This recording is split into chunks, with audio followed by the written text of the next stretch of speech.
our shopping list. Oh, what a mouth-watering smell. Paimon would know the aroma of biryani anywhere. Let's go get some. We can still add it to the list. Well, if it isn't the Traveler and Paimon. Wasn't expecting to see you here. Hello there. Oh, it's been quite a while. Huh, so you two are still hanging out together. Dia, didn't you say last time that you were gonna head back to the desert? I said I was going to resign from being her bodyguard, not that our friendship was over. We're still the best of friends. The Holmayanis also still post jobs from time to time. Their pay is always generous, so me and the other mercs never pass them up. I told Dia to just stay at our place when she took one of those jobs a few days ago. My parents were delighted. They even said that it always felt like we were missing someone whenever Dia wasn't around. That sounds like something they would say, all right. They're always so welcoming. Anyway, the job is already taken care of, so I was gonna head back to the brigade as soon as I finished a little shopping. But the master kept insisting, and I ended up staying for another day. You can stay for as many days as you want, Dia. Father hasn't even gotten around to treating you to his best dishes yet. You know I'm not the kind of person to stay put in one place like that, my lady. Don't worry, though. There'll always be next time. But she said they'll treat you to the best dishes! I can't believe you can still refuse that! But wait. Didn't you say last time that you would take me on a trip to the desert? Why don't you just take me with you today, when you leave? There are so many places I still haven't visited yet. I'm sorry, my lady, but no can do. There's still a few things I need to take care of back at the brigade. Besides, the desert hasn't exactly been the most peaceful place lately. Oh, come on. Not this again. That's also what you said last time and the time before that. I know, I'm sorry. Just give me some more time, and I promise I'll plan the best trip ever for you. All right, fine. To be perfectly honest, it's not that I wanted to go, it's more like I feel like something is off about you lately. Ever since you first set foot on the estate a few days ago, you've been acting anxious and even paranoid. Have you been delaying our trip because you've run into some kind of trouble? Nah, are you kidding? You're worrying too much. Would you swear on that? Friends shouldn't lie to each other, you know.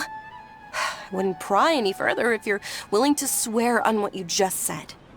But if something really is bothering you, then just tell me. You know I'll help you however I can. Oh, looks like Dunyarzad was onto something. You're too perceptive, my lady. Seems I can't hide anything from you. I just thought that nothing good could come out of telling you about the messy happenings of mercenaries. Knowing too much only leads to more trouble. Mercenary life is a dog-eat-dog world where Mora reigns supreme. Everything operates on a completely different set of rules. That doesn't change anything about what I just said, though. We're still friends, and I can only support you if I understand what's bothering you. My lady, you're not gonna stop until you drag it out of me, are ya? All right, I'll share what I know. Let's go somewhere else first. This isn't exactly the best place for a discussion. Okay, let's talk here. Just try not to draw any extra attention. As you may already know, the Eremites have both a lot of mercenaries and a complex organizational structure. Many mercs are no different than me, just going around looking for jobs to earn some mora. My brigade is called the Blazing Beasts. We're not a large group, but every member is loyal and brave. However, not all Eremite brigades are like mine. Some are willing to cross all kinds of lines for the sake of mora. The most notorious is a faction known as Deshret's Relics. Deshret's Relics? Judging from the name, they must really look up to... Yep, you got it. I've heard that you've already crossed paths with Ain al-Akmar. They're one of the groups under the Relic's banner. Oh, you mean the group that tried to sell us the Divine Knowledge Capsule? Yeah, they weren't friendly at all. Deshret's Relics is composed of many smaller brigades like Ain al-Akmar. The Relic's headquarters issues orders to all brigades under his control. On any other day, I would want nothing to do with them. Unfortunately, though, the brigade that's stirring up trouble now is none other than Дэхьи al-Akmar. Дэхьи? I think it means beard or something. Believe me, it's a really stupid name. I found it insufferable for years. Anyway, the real issue is that Дэхьi al-Akmar is led by my father, Kusela. Say what now? I think I'm starting to understand your anxiety now. But what did they do? I won't go into details, my lady, but they've been involved in a lot of violent incidents. We're talking hundreds. Hundreds? Yep. The scenes tend to be quite gruesome, too. They strip the victims of all their valuables before murdering them. Not only have they targeted merchant caravans and ordinary citizens, but other mercenary brigades as well. That's beyond terrible. They won't even spare their own kind. I don't know how Deshret's Relic sees it. All I do know is that Дэхьi al-Akmar has become more and more aggressive over the last few years. If I don't do something about them, then even my brigade or the people of Aru village could become their next target. I just wish I knew what's driven him to do this. Yeah. How can your father do such terrible things? I don't know. People change. He's always been pretty pathetic. But at least in the past, there were still a few lines that he wouldn't cross. That's setting the bar pretty low. I mean, if he was even remotely decent, then why would I have to leave the brigade and cut all ties with him? He was loud and foolish, with no real sense of purpose. Instead of doing anything useful, he spent most of his time drinking and chasing after women. Of course, the other brigade members were just like him. Their ruckus would go on night after night. Sounds like a nightmare. What about your mother? Did she ever step in to stop them? Unfortunately, I never knew my mother. I'm sorry, Dia. I didn't know. It's all right, my lady. That's pretty common in mercenary circles. Didn't I mention that my father was chasing after women? I was the result of one of those encounters with some random person. He told me that he wasn't sure who my mother was. And in any case, she never came to see me. He'd say, "You'll be fine as long as you remember to stick with Dad." But even then, he left most of the parenting to the brigade. The one thing I do remember is that he used to tell me stories. But the problem was that he had terrible taste. He only knew a few stories, and even those tended to be pretty stale. They were tales of desert warriors defeating dragons in the forest, or stories of mercenaries rescuing princesses from rebel armies. Sounds like your typical fairy tales. More or less, yeah. They were interesting maybe the first or second time around, but after about 20 repeats, they started to get a little dull. He seemed to think those stories were the best things ever, though. He was so into them that he'd call the whole brigade over and make them perform the whole thing as a play. Even the toys he gave me would all be story props. I'd get helmets, shields, and toy swords. It was only much later when I realized that the shows were more for him than they ever were for me. What an interesting guy. Yeah, I've always found him pretty childish, but that was something I could just shrug off. I had no reason to despise him. Until I grew up and learned the true face of Deshret's Relics for myself. Looting, blackmail, violence, and fraud. They not only accepted such heinous acts, they would even openly boast about them. No one in the brigade was any kind of hero. Instead, my father and his cronies were more like the bad guys that needed to be taken down. Did they really think that as long as they didn't do any of that stuff right in front of me, I would never know? I think I can understand your feelings. The difference between perception and reality must have hit hard. Yeah, but don't worry, my lady. It's all water under the bridge to me now. I had a huge argument with my father and left that place behind for good. I'm not investigating them due to any bitter feelings I still have towards my father. I just want to protect those that are close to me. Yeah, I told the boys to gather as much information as they could. Most of the reports concern violent incidents, but there's also some talk of smuggling. I see. But isn't this investigation incredibly dangerous? It is, but every mercenary lives life on the edge. It's a lifestyle that I enjoy. That may be true, but it'll be impossible for those who care about you not to worry. Well, now you get why I didn't want to share any of this with you. What should we do? They both have valid concerns. Huh? But there's no need for you to get caught up in this mess, too. Well, he's super tough, so if he went into the desert with you, then Paimon bets the problem will be solved in no time. I'm inclined to agree. I'd feel a lot more at ease if you took him along to help. I'll wait for news from you in the city until then. Please, stay safe. I'm honored that you care so much for me, my lady. All right, then let's get moving. Our first stop will be Caravan Rebot, where we can catch up a bit with my fellow mercs.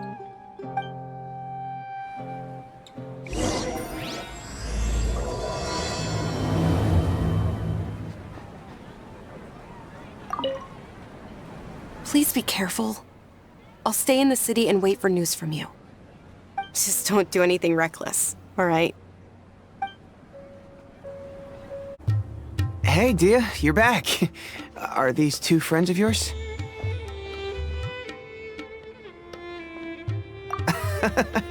Likewise. There's no need to be so formal with us. We're a pretty casual crew. Anyway, since we've got a newcomer, let me fill you in on what the Khan al-Ahmar's been up to lately. They've become extremely aggressive. Apparently, even their own now have become acceptable targets. They even attack other relics brigades, just the same as any other mercenary brigade. Even the most ferocious beasts still protect their own. And it sounds like they've thrown that straight to the wind. That's right. Once they've collected enough loot off the other mercenaries, they sell it off to a different brigade, or turn to merchants on the black market. A portion of their profits is immediately exchanged for more food and weaponry to be used in their next violent operation. That's terrible! Yeah, and it really makes you wonder why they're so desperate for Mora. A few days ago, Isham and I trailed them for a while, and even disguised ourselves as merchants to conduct trade with them. We were able to learn a few things from the exchange. Rather than saying they're out to plunder and hoard Mora, it'd probably be more accurate to say that they're experiencing an internal power struggle. Wait, a power struggle? You heard me right. The vast majority of their victims are mercenaries from the other brigades of Deshret's relics. If their only goal was Mora, they could have gone after anybody. The targeted nature of their attacks points to a power struggle between the different brigades within the relics. That's the only plausible explanation we have. Unfortunately, we weren't able to find out anything more specific. It seems they're also trying to keep things under wraps.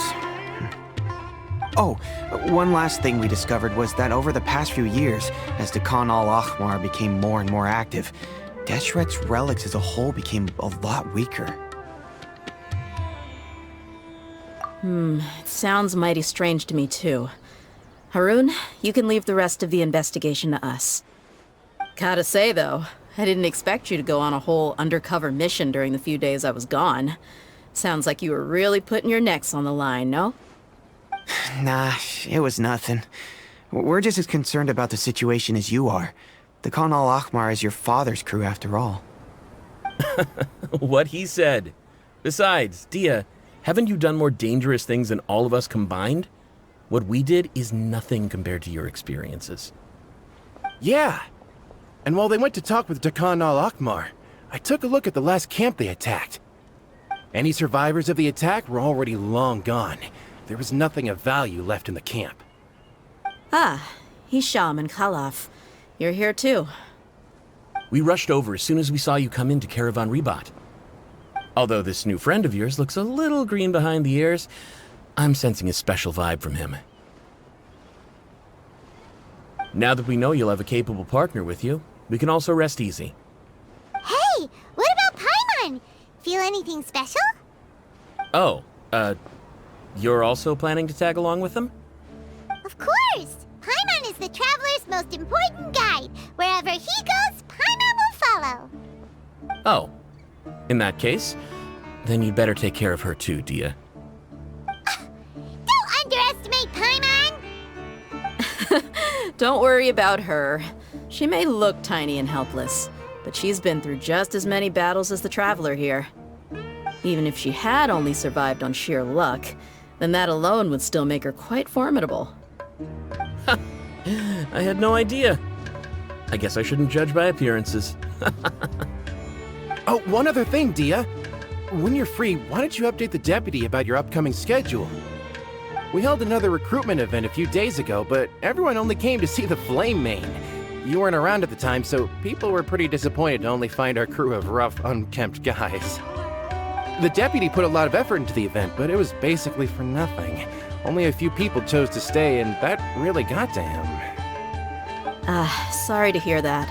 I'll be sure to bring him some great liquor next time. I left in a hurry and I couldn't make it back in time for the event. Gotta admit, I can understand their disappointment, though. You're our brigade's main selling point, after all. Now, if only the deputy could figure out a way to bring a few more smoking hot members into our ranks. Keep dreaming. Remember the last time I invited a couple gals into the brigade? You all just froze up with your mouths gaping like a bunch of scarecrows. The awkward silence and weird expressions left quite the impression on them. They were originally interested in joining us, but after that, they both told me they were too uncomfortable to stick around. Hey, didn't we agree to never bring that up again? Huh? Wait, are you serious? Why have I never heard about this? I don't think you were part of the brigade yet. Are you kidding me? I missed a once-in-a-lifetime moment like that and you weren't even gonna tell me? All right. We can tell you about it later. Now's not the time. Hey, don't you try to change the subject. You and Hisham get your butts over here and tell me everything right now. Are they always like this? More or less. There aren't many rules or graces when it comes to mercenaries. We're used to just speaking our minds.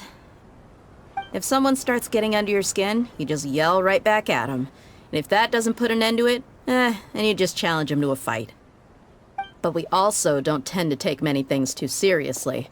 Being direct and getting it all out of your system as soon as things come up is better than keeping everything bottled up, never talking about it. That's also why I never spare their feelings when I talk to them. If I want to laugh, I'll laugh. If I'm angry, then I'll unload on them. It's hard to stop once you get used to it. Though, I can never do that when I'm with the Homayanis. Hey, knuckleheads! Can you at least tell me the rest of the intel before you go back to your bickering? Yeah, you hear her, Holloff? Told you we gotta focus on the investigation first. I drew up a map. Right here is the spot. There you'll find the merchant caravan responsible for getting rid of Dakan al-Akhmar's looted goods. All you gotta do is wait and ambush them in the evening. They'll have no idea what hit them. Perfect. Thanks for that. Be sure to pass my regards to everyone else in the brigade as well. Will do. You stay safe, Dia. This should be the place. Let's find a spot to hide and bide our time.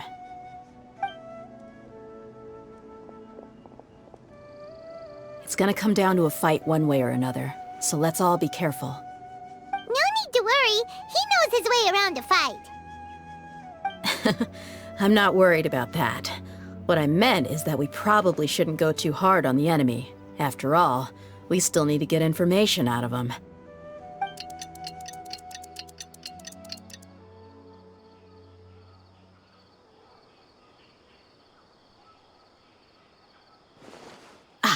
Here they come. You ready?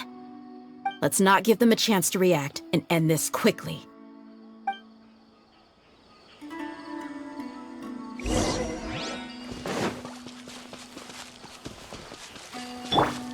Everyone hold hands. Quake! Where do you think you're... I'll be back.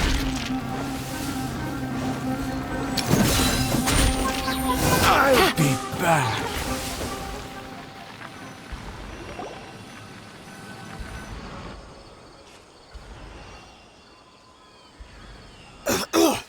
Huh? You're... the Flame Mane. Good. That saves me an introduction. All right, time for a little talk. Are you buddies with Dakana Lakmar now?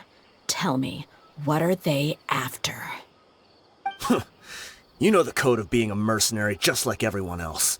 The first rule is to never divulge key information about our employer. What makes you think I'd talk?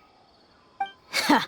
That might have worked on an amateur, but I know you're just looking to protect your reputation.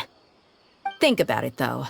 What's your reputation worth if you won't have the other tools you need to succeed in this line of work? Tools like, I don't know, your limbs or eyes? You've got 5 seconds. You might want to think twice about how much your employer's information is worth to you. Whoa! I'm not joking around. We can do this the easy way or the painful way. 2 seconds! I'll save you the trouble.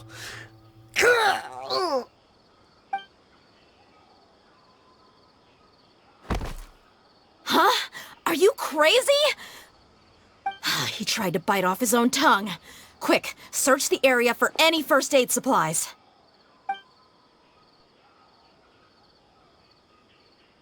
I definitely didn't expect him to go that far. Thankfully, the wound wasn't too deep, and he just passed out from the pain. But why would he be so extreme? I just wanted to test his mettle. You can get a lot of mercenaries to talk just by threatening them. I didn't expect him to be willing to go through so much pain just to deny us some intel. Well, he's out cold for now. We could wait for him to wake up, but maybe it's not a good idea to interrogate him any further. What should we do? Yeah, don't worry about it. It'll be a waste of time to interrogate him again after that. He might just hurt himself again if we start asking. There are lots of goods around here. Let's search the area. Maybe we'll be able to find something. I'm really sorry.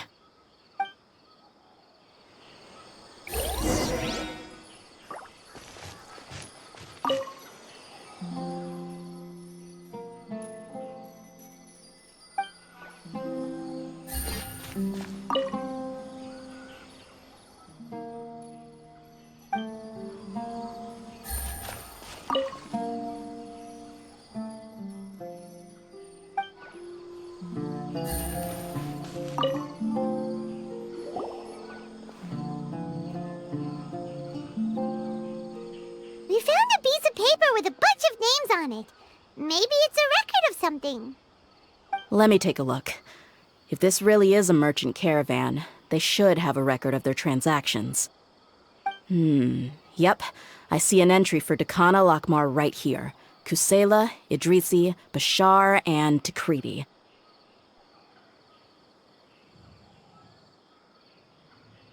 All familiar names. Dakana Lakmar has been trading for a hefty supply of food, weapons, and medicine. It seems that in the past, they used to receive some canned knowledge as well. This caravan is just one link in their logistics chain. Once in the rainforest, the caravan will exchange the looted goods for Mora, and the funds will then be passed to a specific person. That person will then pack the caravan full of necessary goods, which will then be brought right back to Dakana Lakmar. Wait, why is there no Mora value recorded for the final transaction? No value? Yeah, every transaction before the last one was marked with an exact amount of Mora, but the final one, where they paid for everything to be brought back to the desert, was simply marked as delivered. Perhaps. But they couldn't have known how much they would make off selling the loot. Do they not care about profit margins at all? Anyway, the next part's the records of the goods themselves. There are a lot of entries. Everything was probably sourced from the rainforest. Huh? What's wrong? Shazamon Homayani? Homayani? You mean Dunyarzad's family? Could it just be another family with the same last name? I'd be surprised to find someone with the exact same first and last name. Shazamon Homayani is Dunyarzad's father, and the head of the Homayani family. Just what the heck is going on here? I'm sorry, you're right. I'll consider what we found and not jump to conclusions just yet. But what this piece of paper confirms is that the Homayani family has been providing goods to Dakan al-Akmar. What if the Homayanis have been kept in the dark and don't know they've been trading with Dakan al-Akmar? That's a possibility, but if that was the case, why is this caravan specifically named Shazamon as their person of contact? They could have just as easily bought goods such as food and medicine directly from Caravan Ribat or Port Ormos. Yeah, funding violence and looting. The brigade gets the goods, and he is paid the proceeds from the sale of the loot. But why would he do something like this? It's not like the Homayanis are in need of money. I honestly have no idea. I've been to their estate many times, and I've never noticed anything suspicious. The only potentially large expenditure I could think of would be the treatment costs for Dunyarzad's Elazar. Maybe they borrowed a lot of Mora in the past? But that's still just a speculation. I don't think the Master would stoop so low to make Mora. You're probably right. I know my lady's personality, and she wouldn't deliberately keep something like this from us. But what should we do now? All we found is just another mystery.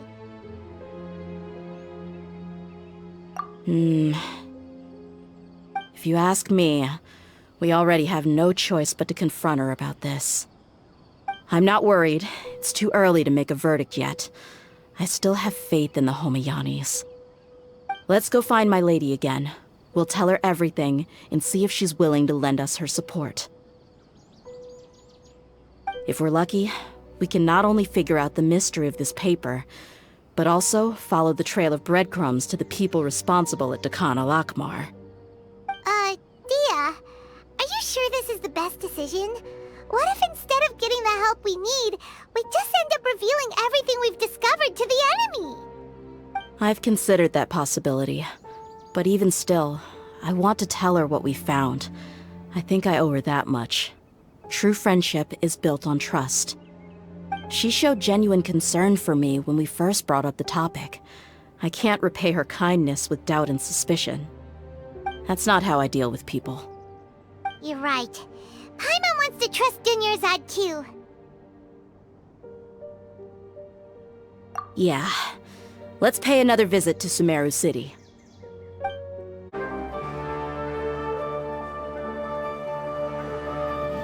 We're back, my lady. Oh, you're back a lot sooner than I expected. You mustn't have run into any trouble then. Well, how did it go? What did you come up with? Actually, we're still investigating. It's just that we've discovered something strange. I see. The clues you found have led you back here, in the city? Something like that. Yeah. You all look a little dispirited. Whatever you found must not have been very encouraging after all. Why don't you discuss it with me? Maybe I'll be able to say something to cheer you up? It's okay, my lady. It's not so much about me being upset with my father or anything like that. How should I put this? So something is wrong. Even the Traveler and Paimon have been uncharacteristically quiet. On any other day, Paimon would have already waved to me with a smile and shouted, "Dunyarzad, we're back!" So tell me, What happened? Well? My lady, please prepare yourself for what we're going to tell you next. It concerns the Master. The Master? You mean my father? Okay, I understand. Don't worry about me. I'll listen as attentively as I can.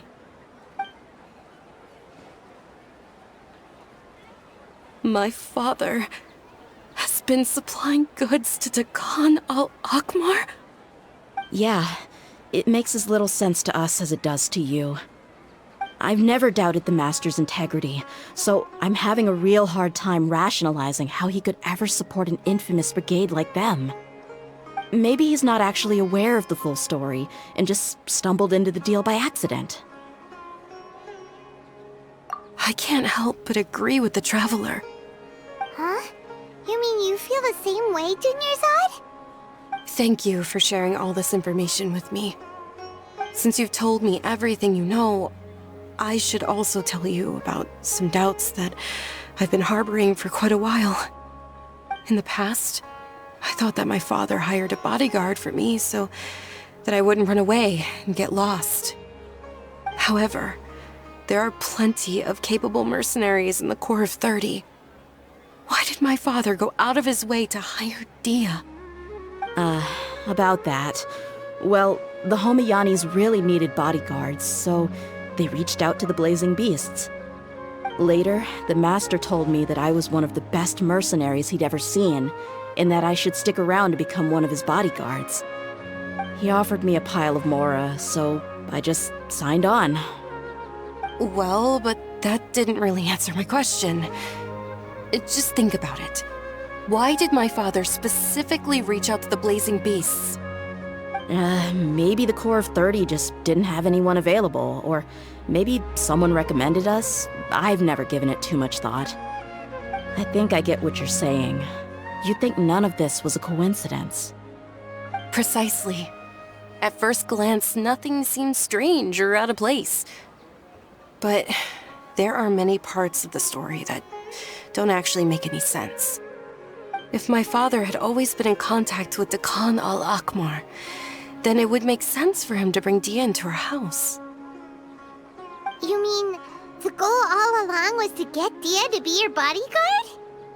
No, that's too much of a stretch. I cut all ties with my father a long time ago.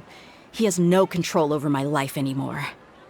But that still doesn't rule out the possibility that your father has still been trying to influence your life without you knowing.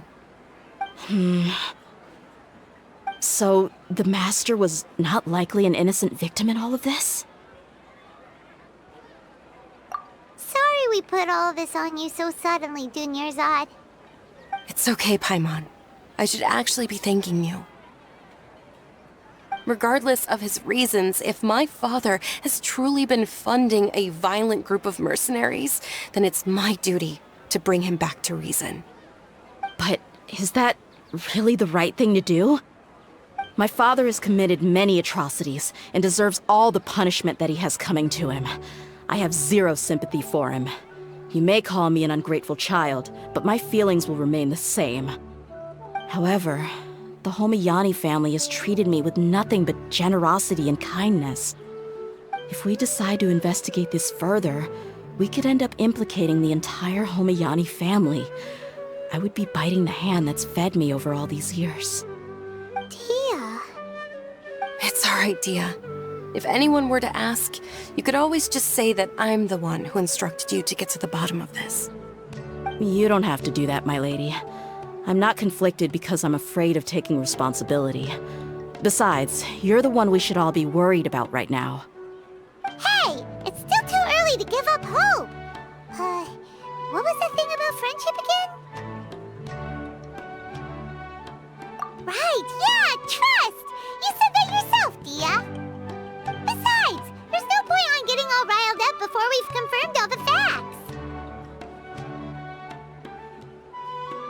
Thank you, everyone. That makes a lot of sense. I guess I should always remember the trust that I've placed in people. In which case, my lady, could you ask the Master to come out and have a chat with us? Sure thing. I also hope he'll be able to give us a logical explanation. Let's meet at the usual place then. Usual place? Oh, right! Thank you for coming, sir. Please allow me to introduce these two. This is the Traveler, and next to him is his travel companion, Paimon. Ah, yes, my daughter has mentioned them from time to time. It's a privilege to finally meet them in person. But we may skip all the pleasantries for now. What is the important matter you wish to discuss with me today? Well, we wanted to bring this transaction record to your attention. There's something on this record that we're all pretty curious about.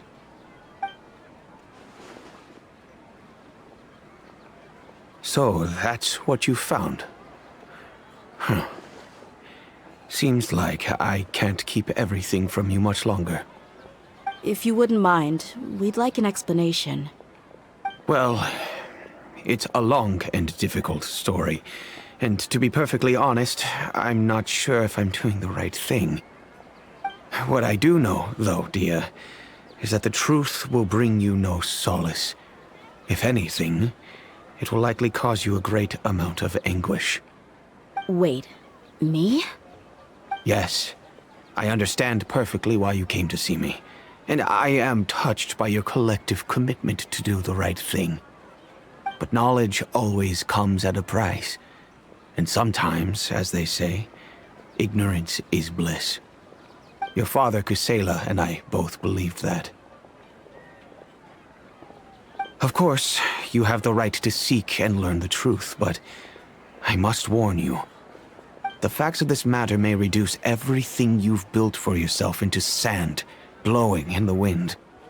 If you must proceed, then Kusela's heartfelt efforts will also fade into the wind like a fleeting mirage.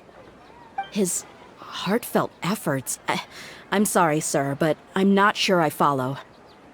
I've made it this far in life without a single drop of my father's support. I have my own ideals and ways of looking at the world, as well as people and causes that I've chosen to cherish and fight for. None of these things have anything to do with him. I came here today to support you as the head of the Homiyani family. No warning will change my stance on that. I understand. Then let me tell you a little story. Our family once needed to take a trip to the desert when Dunyarzad was just a baby. Along the way, we were attacked by bandits.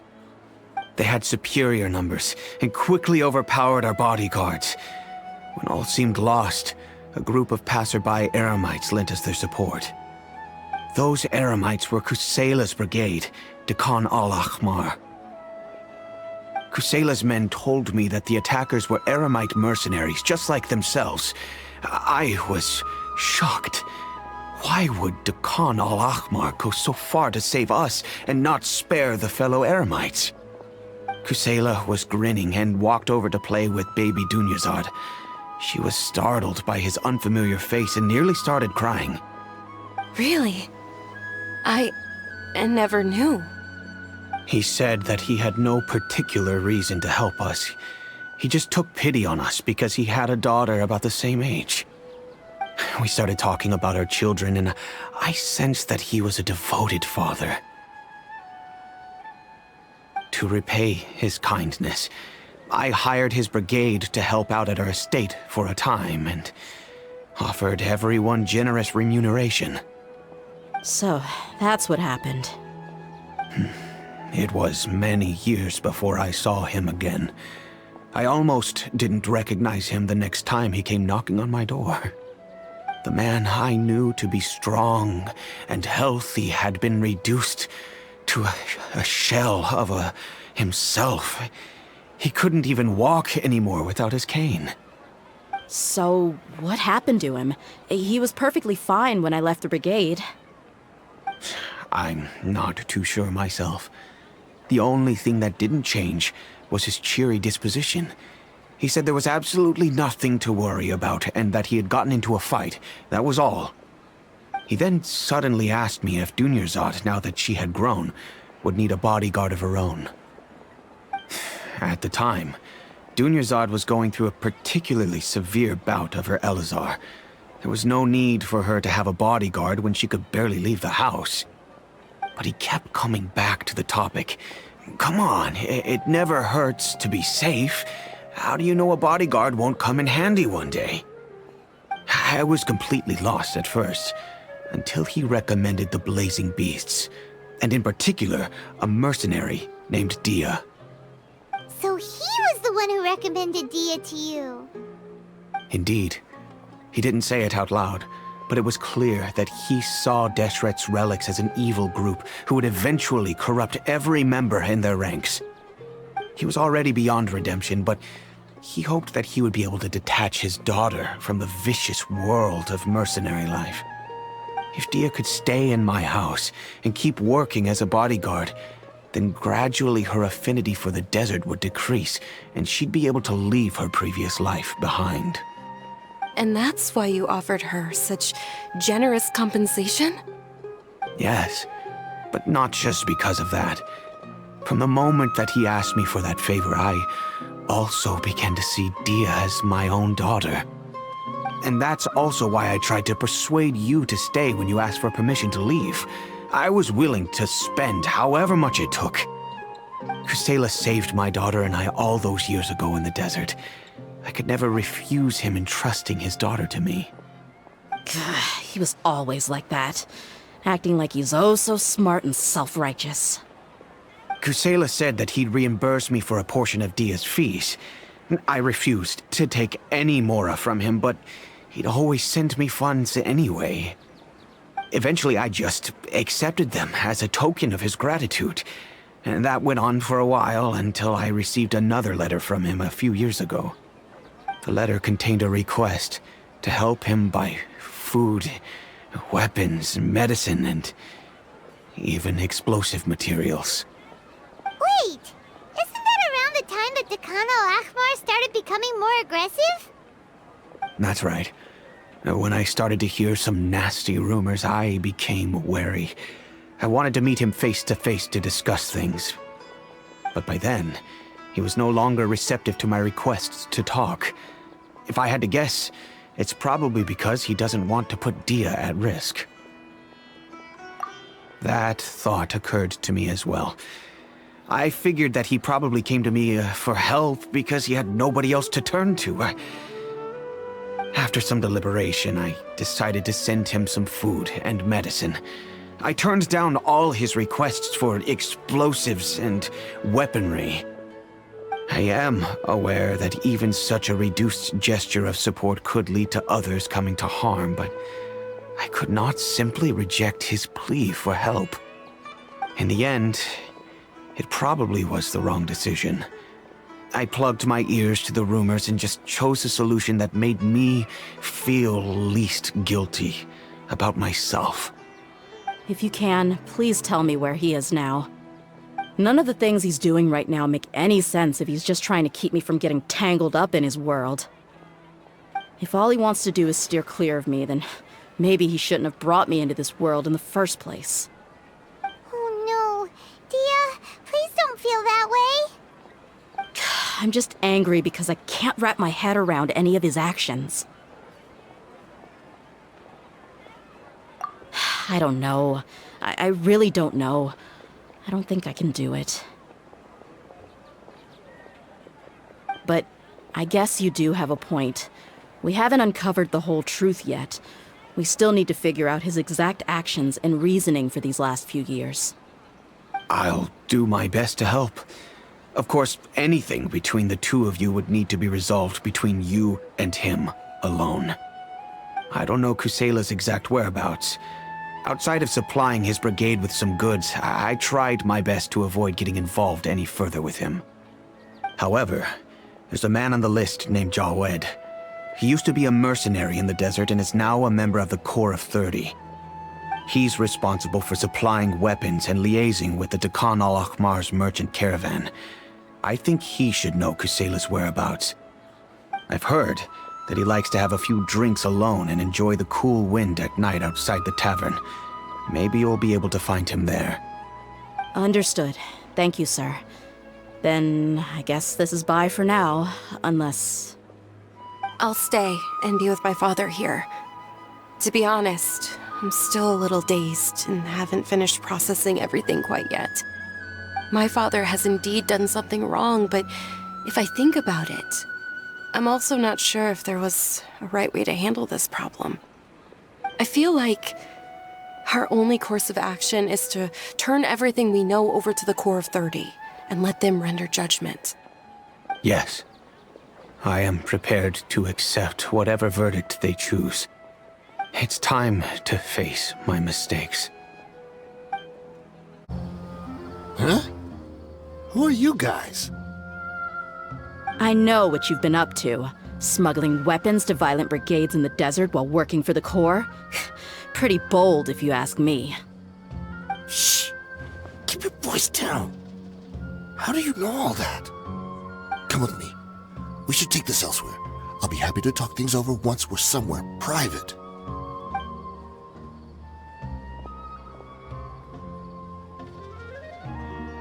This place should do.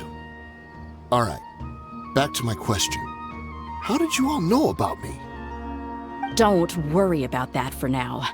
You know what kind of punishment you'll face once we report you to the Corps, I assume. Wait, there's no need to jump the gun. Let's talk this out. What are your terms?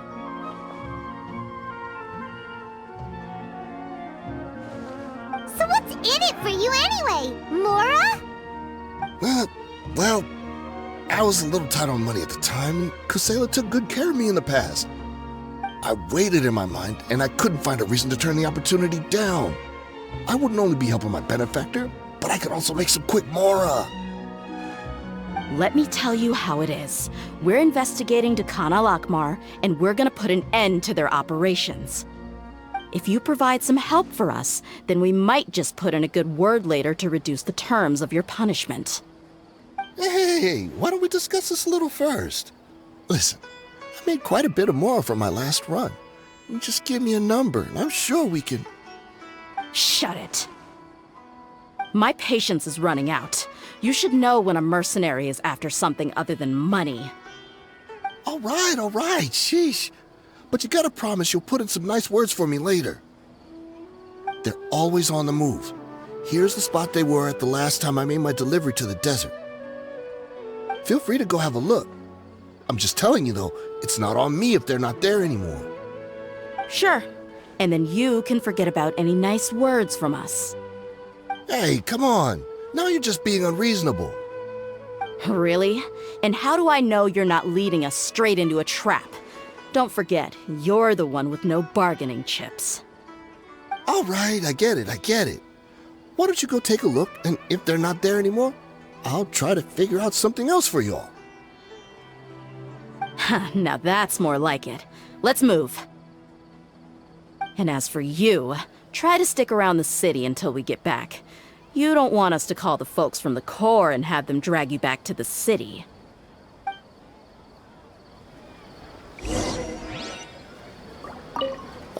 Don't worry. I'm not going anywhere. Seems like we're in luck. That should be their camp right up ahead. Let's go.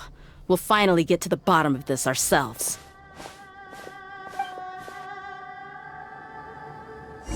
I'm here to see Kusela. Tell him to get out here. Tia, why are you here?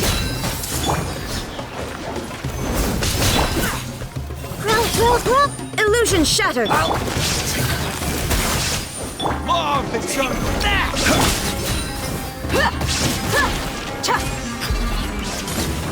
Haven't you all done enough? So are you also here to stop us? Stay out of this. It's got nothing to do with me. Buckle up! Ha!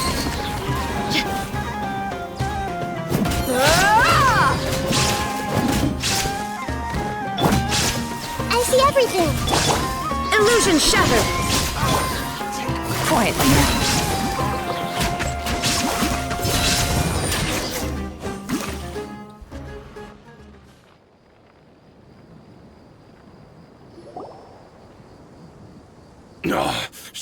She's so strong! Enough fighting. We all know each other, and I don't want to take things too far. Just bring Kusela to me. There's no use hiding him anymore. Did you understand a single word I just said? Or do I need to bash your skull in some more? All right, everyone, let's all just calm down for a second. Dia, the boss can't come out and see you anymore. He died a long time ago. What? Seems like you've been out of the loop for a while. Guess that's for the best, though. At least, that's what the old man wanted. When did he die? What happened to him? A few years ago, Kusela broke up Dakan al-Ahmar and went to the Deshret's Relics headquarters by himself. So is that when you guys started acting up? We would prefer to call it taking revenge. Every last person in Deshret's Relics must pay in blood for what they did. Let me start from the beginning. Dia, do you know how the head of the Relics maintained order internally? Overwhelming strength and unquestionable authority? Those were a part of it, yes. But just those on their own weren't enough. They had another tool at their disposal. They called it a person's record. Regardless of whether they joined by their own will or were coerced, every person in Deshret's Relics were forced to leave a record of themselves at headquarters. Whether it be their deepest sin, some unforgivable act, or their most immoral exploit, the record served both as a symbol of loyalty and the perfect material for blackmail. That's precisely it. Every one of us have a record. Me, Bashar, Tikriti, and all the boys who grew up with Dia and ended up joining our ranks. But you, Dia, you were never asked to provide a record, were you? I never even knew this was a requirement. You were probably the only person in all of Deshret's Relics who didn't know about it. Ever since you were born, Boss had been trying to shield you from this organization's sinister rules. Not only that, but he also banned all of us from committing any nefarious acts. He said he'd take care of the dues we had to pay regularly to headquarters. But in the end, he was just an ordinary person. What could he do? He was forced to go to headquarters again and again to account for missed dues and incomplete records. He'd come up with all kinds of excuses and get beaten up as a result. We all knew he was doing that for you. He wanted to get you out of this world, no matter what it took. And that's why he became a shell of himself and couldn't walk without a cane. Wait, but that doesn't make any sense. I didn't know about any of this, and I'd never seen him get injured or beaten. Because you were too young at the time. How would you ever tell between wounds from a beating and wounds from battle? When you left home after that final argument with him, he seemed to age by a decade overnight. Even his hair went gray. So, even the blazing beasts were... Yep. It was all his doing. Had he not arranged them to come to you, you probably would have been reduced to a pulp before you ever left the desert. A few years ago, Boss said he needed to make another trip to headquarters. He was already pretty weak then, and we all assumed he was going to get beaten again. I suggested that he hand the role of leadership over to me, but he said there was no longer any need, since the Khan al-Ahmar would soon be no more. His words made no sense to me, but that night, we heard that a massive fire tore through headquarters and razed everyone's records to ash. Everyone gained their freedom that night. Many members fled, not just from our ranks, but from the other brigades as well. But how could we leave with a clear conscience? All of us who knew exactly what had happened. The boss can't have just died for nothing. Those heartless jerks at headquarters took him from us. From that point on, the sole purpose of Dakan al-Ahmar became revenge. The big fire that Boss started was quite a blow to headquarters' strength. It's given us the opportunity to launch our attack. Even though we're outnumbered, We vowed to see our revenge through to the very end. There were people from headquarters who changed their names and went into hiding. Some fled to other brigades, and others escaped to the rainforest. But we won't let any of them escape our wrath. They'll all pay for what they've done. We've suffered plenty of losses as well. To keep going, we need an enormous amount of supplies, from food and medicine to weaponry and explosives. All we can do is exchange our loot from Mora, and then use that to get supplies. We forged Boss's handwriting and sent out many letters to his former friends. Thankfully, many people were willing to come to our aid. We were also able to attract many mercenaries who shared our goal. We've endured unspeakable pain to win many impossible battles. Deshret's relics have become weaker and weaker, and now we finally have an opportunity to directly strike their headquarters. Paimon doesn't know what to say anymore.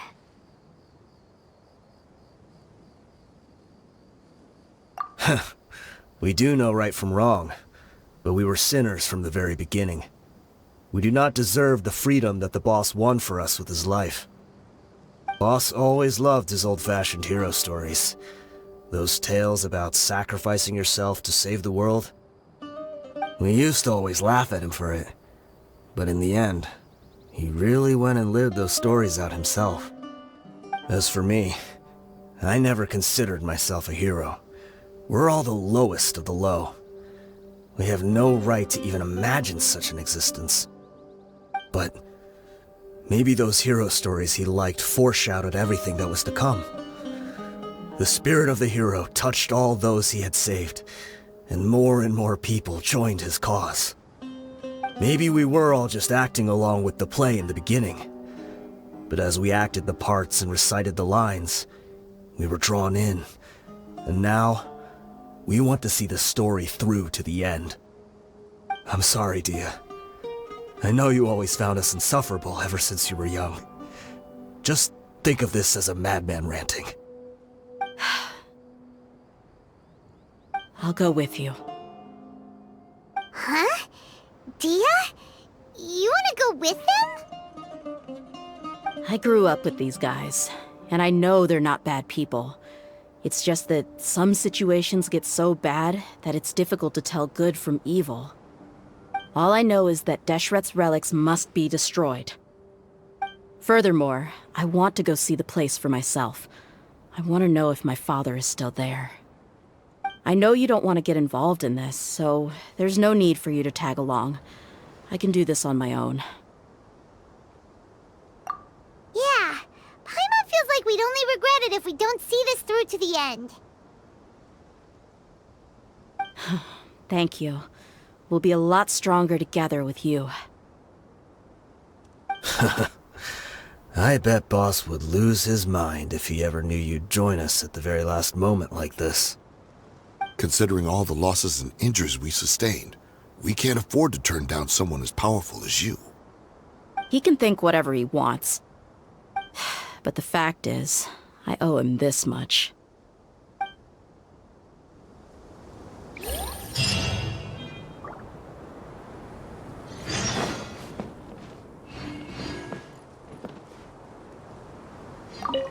I guess it all comes down to this.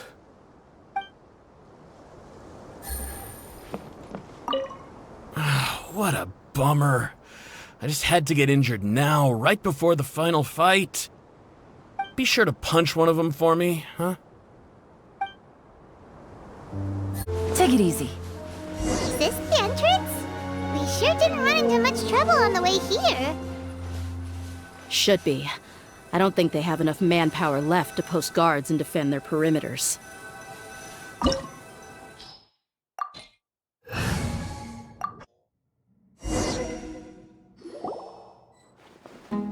Wow. Paimon didn't expect it to look like this on the inside. They should all be holed up in here. Don't know how many people they've got left, though. Who cares? We'll round up all of them. Still, we should be careful. Even if they've only got one shot left, it could still take us out. Yeah, we'll know what they're really capable of once we've landed some hits on them. Deshret's relics may have been a force to be reckoned with before, but their name means nothing now. Yeah, they don't stand a chance with you here. I'll take the lead. I've been here once before.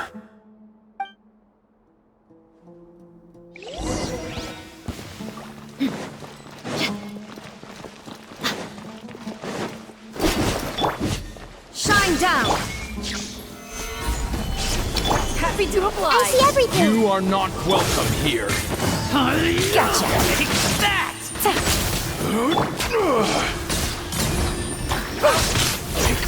Commit it to memory!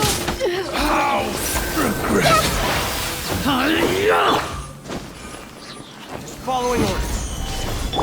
There is no escape! Take that!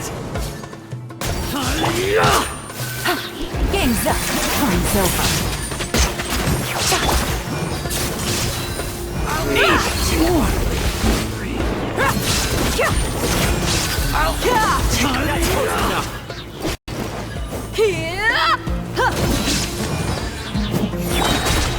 Illusion shattered! I'll be back. You're dead meat!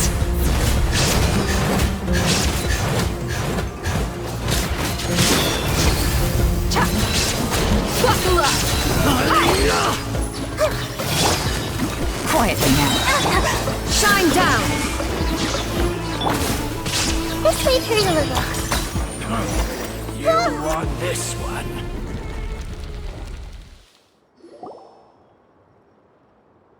This way, follow me! We're almost there. Wait!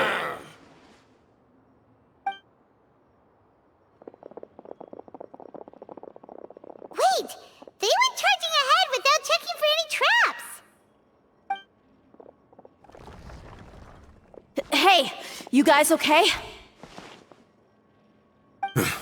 It seems like we just got trapped in here. Don't think we triggered anything else. Watch out, the enemy's coming from ahead! Well, now that things have come to this, seems we'll have to fight our way through. Don't worry about us. We knew something like this could happen. Go and take a look around. There could still be another way through. Let's go! We can't let the boss down! Let's check if there's another way! The sooner we can make it through to help them, the better! Let's see. I think I see a way through over there, but it's being blocked by something. Let's try our luck with that mechanism. Okay, let's go!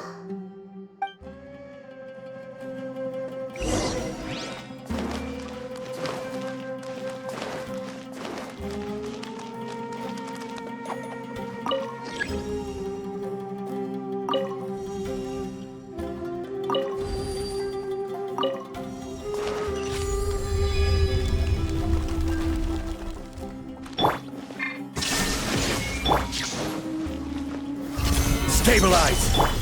Gotcha! Let's get it on!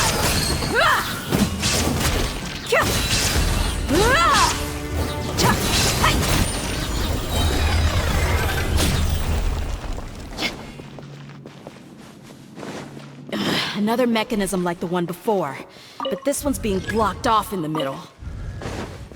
We just need to adjust it a little.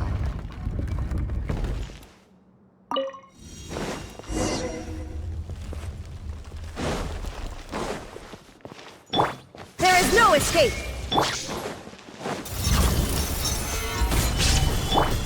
Here comes the catch! Busted! Hey!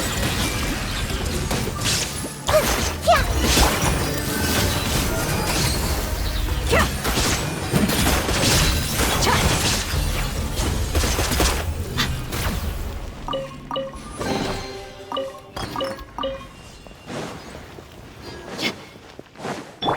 Illusion shattered! Gather! Gotcha!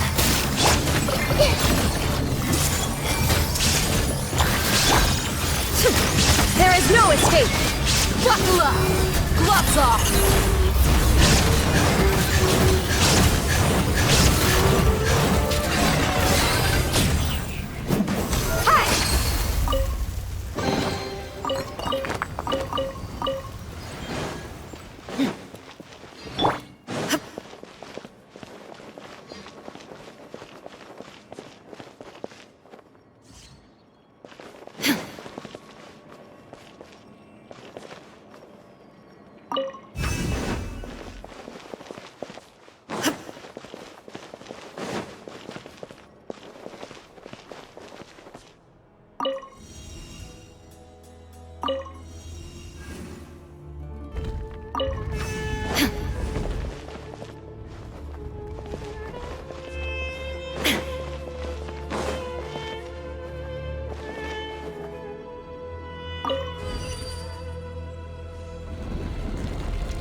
I wasn't expecting anyone to make it through from the other side. But as a desert dweller, I suppose we should be used to our folks defying all expectations. Don't waste your breath. You have nowhere to run. Run? Had I wanted to run, I would have fled 1,000 times already. I witnessed the golden age of Deshret's relics. Even if I could leave this place behind, all that awaits me now are endless days of humiliation and ruin. Even now, my brothers and I still believe in one thing. The greatest should never live to remember their fall. So you want to go out in a blaze of glory? Let us draw our weapons! We will show them the true power King Deshret bestowed upon his followers. They are but two, while we hold within ourselves the entirety of the relic's glory. Wave 1, charge! Eliminate them! Take that! Things are about to get dicey. Quietly now. Illusion shattered! I'll be back. Don't think that you won. We're just getting started. Make yourself a move! Solidify! You asked for it!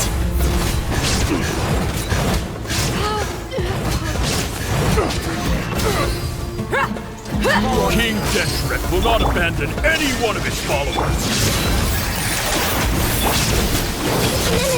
This may turn a little. Will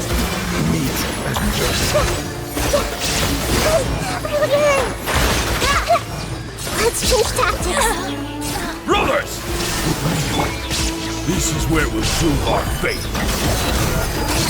You all just want to die? None of us plan to leave this place alive!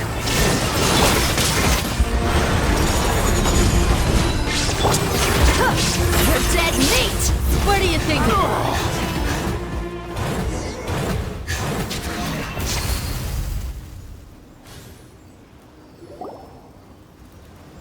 The commander has finally fallen!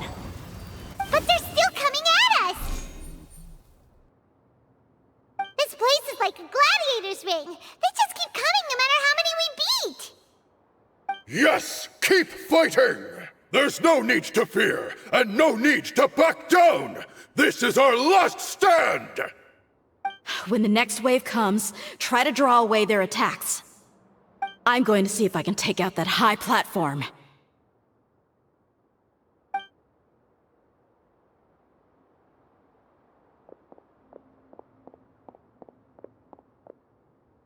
Get out of my way! Come and face me, Michel! So they've broken through the front as well. Apologies, Lord Michal. They fight like absolute madmen! No matter how much we throw at them, they just keep coming for more!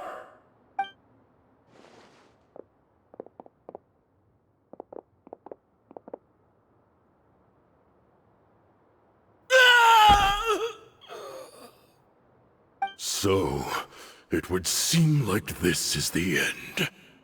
Time to pay for everything you've done, Michel. You think I would give you that opportunity? I will be buried in the sand alongside all the rest of our fading glory.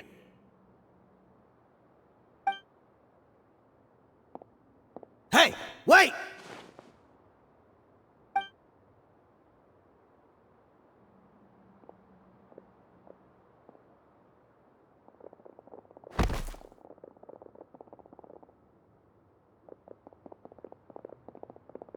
We were too late. It's over. There's no more need to fight. But if you're still going to cling on to your so-called mercenary's pride, then I'll give you all a good beating as well.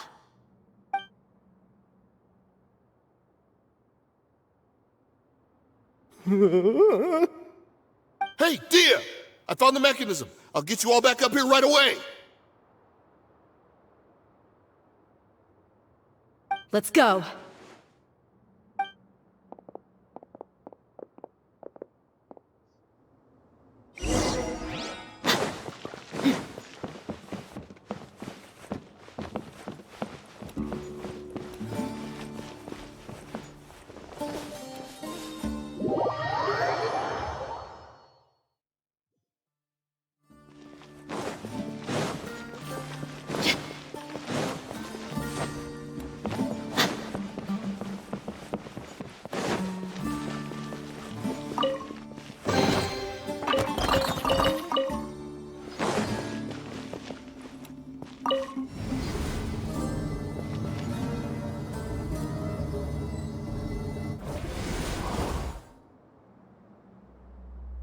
Who are you filthy rats? And why are you always pestering us? You call yourself a member of the infamous Deshret's relics, and you still can't even tell who's made it all the way to your headquarters? Who knows what intent a bunch of rats may have? We try to catch a couple, and you all just show up on the other side instead. How are we supposed to figure out what you're after? Hey, have you ever heard of a man by the name of Kusela? Why would I know? It's not like I'm in charge or anything. This is your last chance to talk. Hey, I said I don't know anything. I'm just an average member here. I'm telling the truth. If you're here to find someone, why don't you look through the records yourselves? Who can remember every name and face with so many people coming in and out every day? The irony. His life became a light for so many, yet to others, it wasn't even worth remembering. Where's the records room? Answer me! It's right over there. All the files are in there. You can go through them as much as you want. It's not like any of them still matter anyway. I mean the old records room. The old records room? You mean, the one that got burned down? Kusela. Ah, yeah, I remember him now. The guy who could hardly walk. Watch your mouth. That's our boss you're talking about. He was definitely faking it. We all let our guard down as soon as we saw him come hobbling in. But in the short time it supposedly took him to take a dump, he'd already gotten away and started a fire in the records room. He couldn't have possibly outrun us if he wasn't a fraud. And after that, Deshret's relics fell into complete disarray. Stop wasting our time. Every one of us here is perfectly aware of what he had done. Tell me, where is the old records room? It's just over there. Go see it for yourself if it means that much to you. There's nothing left in there but ashes. No human could ever survive that kind of inferno. Bashar, Tikriti, let's go. We'll leave the others here to guard these guys. Spare them no mercy if they try anything.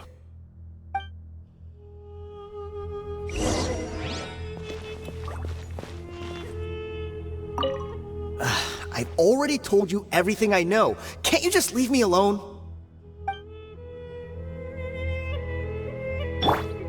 Everyone? Crazy. Every last one of them.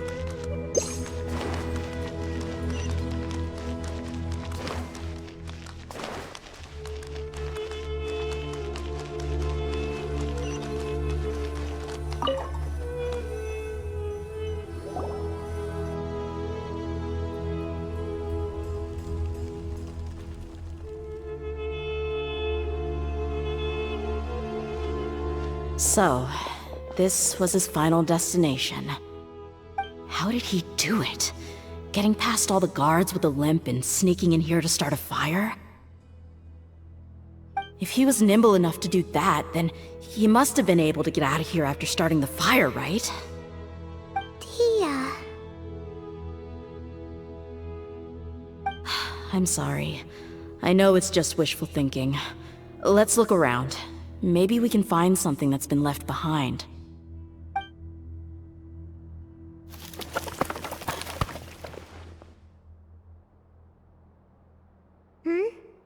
Is this a cane? It must be the one that Dia's father used. Kusela. Thanks for everything, boss. We're fortunate to somehow find that cane after that fire. Let's split up and look around some more. What if something else has been left behind? But what else could survive a fire like that? Huh?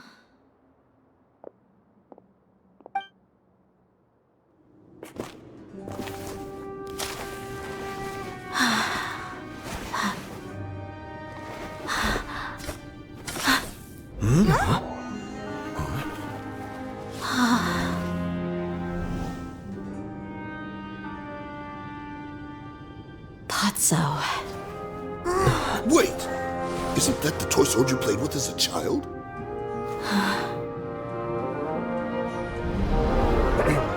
The dragon is no more, for Princess Dia has slain it. Its head now hangs above the city gates. Her bravery has brought eternal peace and prosperity to us all. Dia, come on. This is the most important line. You can do it. But Dia, you defeated the dragon. Everyone's waiting for your speech. Still too shy, huh? All right, I'll do it.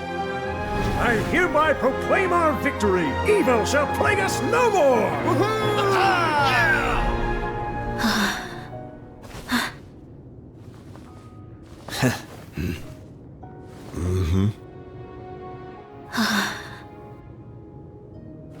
I hereby proclaim our victory. Evil shall plague us no more, Dad.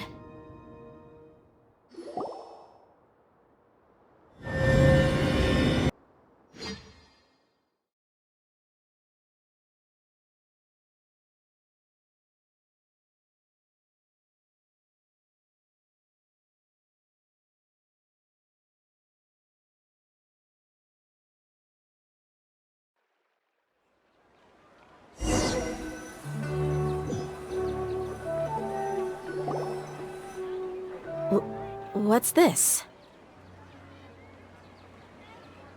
Don't you remember? You asked Paimon what she would do if she were to wake up tomorrow with loads of money.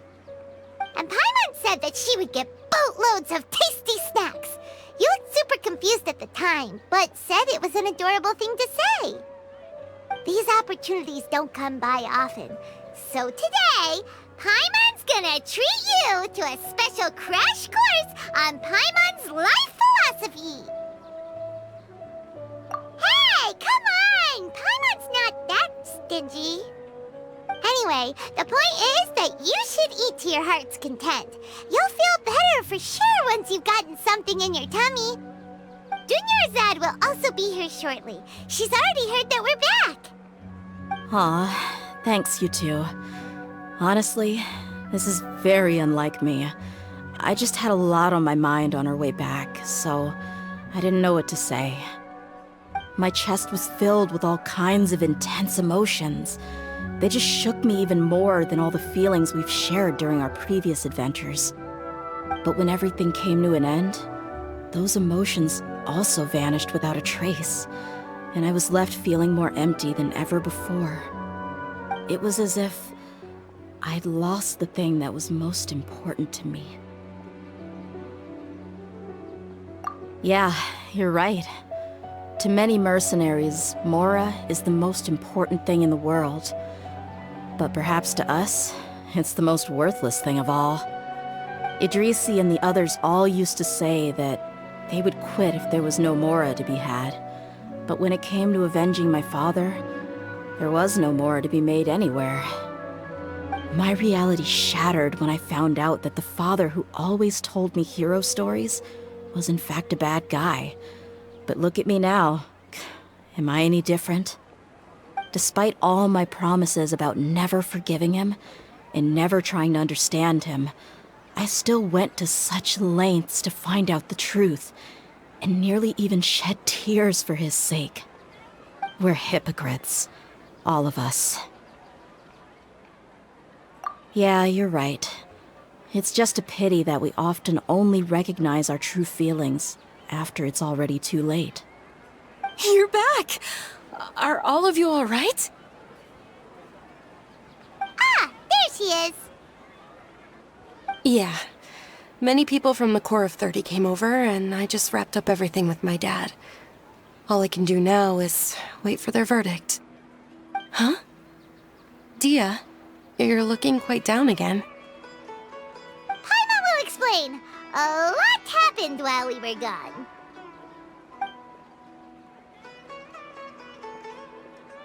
I'm sorry. I really should have controlled my emotions better. I just... It's all right, my lady. You were hurt by all of this as well. Truth be told, I'm starting to feel a little guilty watching you cry like this. But Dia, oh, your pain must be even worse. You shouldn't need to comfort me. Hey, don't worry about me. If anything, this whole thing has finally shown me the difference between illusion and reality. My father probably thought that people could settle into new lives as long as they moved to a new environment. That thought has even crossed my mind a few times. It's like saying, what's wrong with adapting to a new life? However, there was always something deep within my mind that refused to accept it. This impulse brought me great turmoil, and even made me feel ashamed for turning my back on your father's kindness. But now that I consider it again, it all makes sense. The desert sands are a part of who I am, and I will never be able to lead a peaceful existence. I understand how you feel. That doesn't mean I won't be making any changes to my life, though. As an example, I'm now thinking about taking on some small odd jobs. It's just like Idrisi said. I also want to catch up to my father and become a character in his play.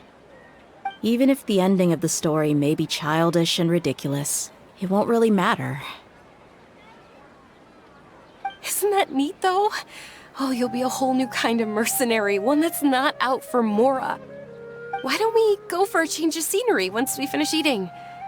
What about stopping by the Grand Bazaar again? Right. You said you wanted to get a rug for your family. We'll come along too. I can't thank you enough for taking care of me this entire time. Oh, this rug here is quite something. The craftsmanship is exquisite, and the fabric is also of high quality. Ah, here you are. Finally, I found you. Hey! Aren't you that mercenary who bit his tongue? You can still talk? Wait, are you here to take revenge on us? What are you talking about? Do I look like I can take you all in a fight? I just came here to give you something. I'll be on my way to give myself up to the Corps after this. Once I woke up, I hurried to the Khan al-Ahmar's camp, hoping to alert them to your presence. But when I got there, I found no one except the members who were still too injured to move. Ah, so you probably got there after us. Yeah, they told me that they had exacted their revenge, and everyone had turned themselves in to the authorities. Even that last camp was not going to last for much longer. I had joined the cause to repay an old favor from Kusela. Now that everyone's already turned themselves in, I might as well do the same. One of the injured members gave this box to me, and told me that it contained some of the old man's last possessions. Everything left in the camp will get confiscated, so I figured I should get this to you before the Corps could get their hands on it. Thank you. No worries. We are all just living our own truths. There's no need to comment or judge anyone for it. So this box contains everything that Dia's father left behind. Huh. It feels lighter than expected. Well, back in the day, the first thing he did with any Mora was spend it on things like drinks and meat. But let's see what's inside. What's this? It's just a bunch of junk. It kinda stinks. Perhaps it's just been left unopened for too long. A handwritten copy of a storybook. The paper's already yellowed, and it looks like it's about to fall apart. It was against the Academia's rules to possess books for personal use. if he was going to break that rule, he could have at least copied something useful. That probably means this was really important to him.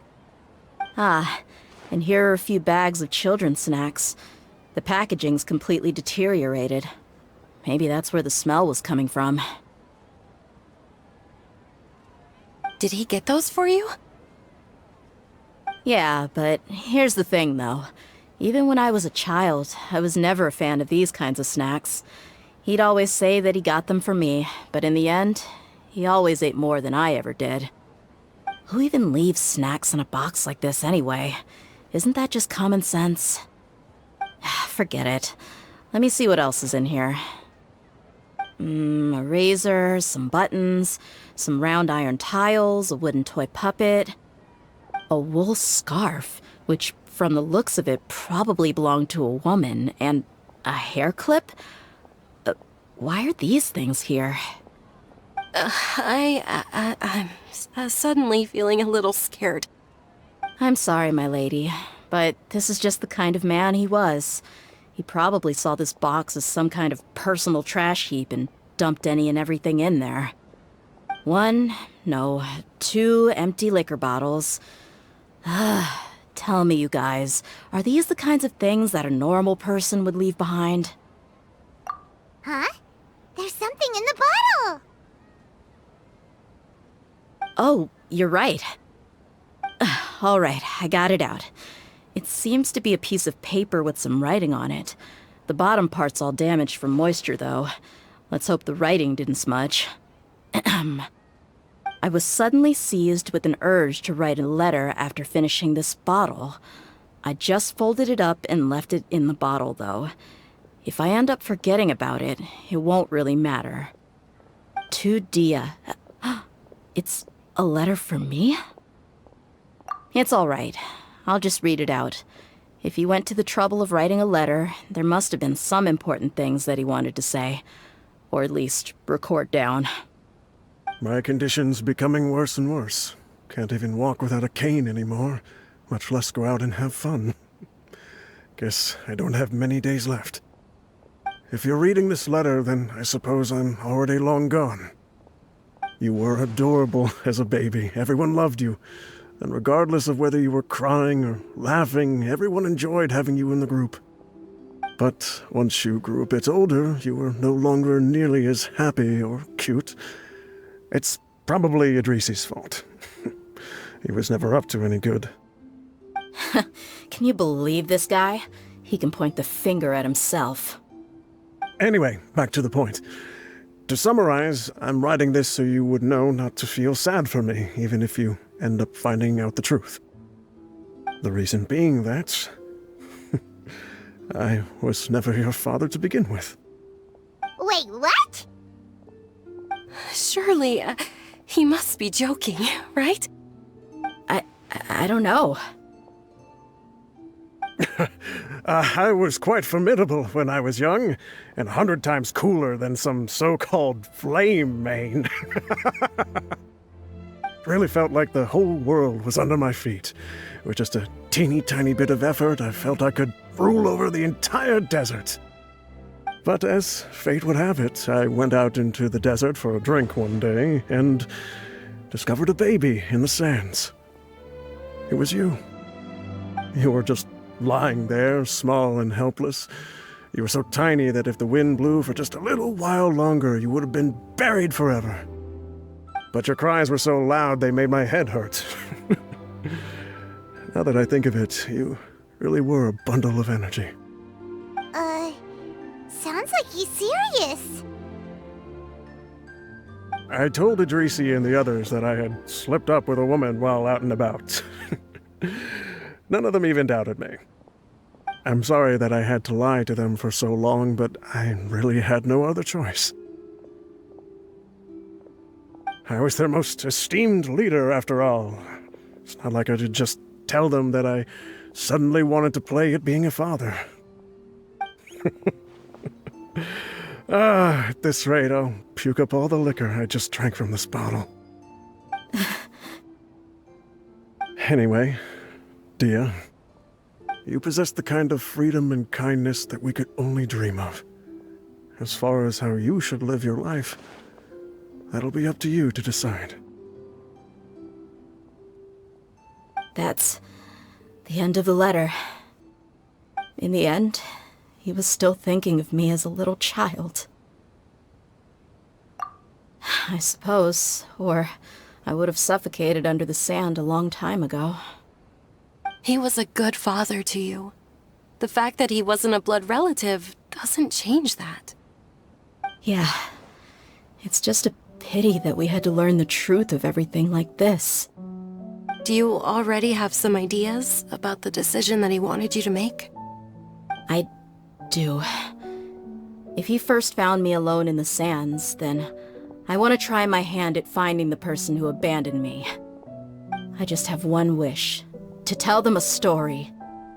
That there once existed a childish and foolish jerk with a heart of gold. And that only under his care was I able to grow and mature into the person I am today.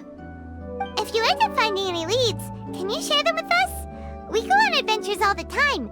Maybe we'll be able to find some information for you. Sure, I appreciate it. I wasn't expecting you to be so enthusiastic. I'll help too. Thank you. All of you. Thank you so much. My life has certainly had its twists and turns, but I've always considered myself lucky. Because no matter where I've gone, I've always been surrounded by incredible kindness.